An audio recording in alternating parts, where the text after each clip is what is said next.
तर या व्हिडिओमध्ये आपण बघणार आहोत की श्रीशक्ती.org या वेबसाईटवर रजिस्ट्रेशन किंवा लॉग इन कसे करायचे।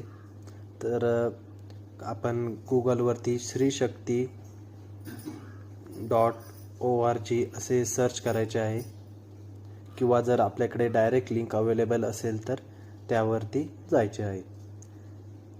आपण हा व्हिडिओ पूर्ण बघा। जर आपल्याला काही पूर्ण व्हिडिओ बघितल्यानंतरही सुद्धा काही शंका किंवा डाऊट असतील तर कमेंटमध्ये सांगा, आम्ही त्याला नक्कीच रिप्लाय देऊ।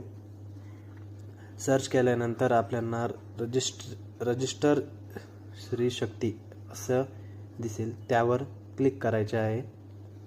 त्यानंतर आपण बघू शकता की असे वेब पेज ओपन होईल। नॉर्मली असे वेब पेज सर्वांच्या ओपन होईल।